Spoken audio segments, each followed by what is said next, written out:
Դիմադրական ոգին շատ թուլացել է ազգի մեջ։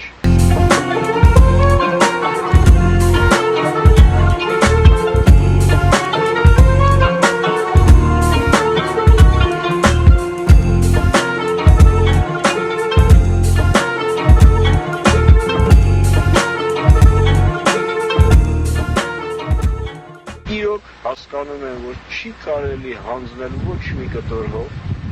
իրոք, որ սա Հայաստան է։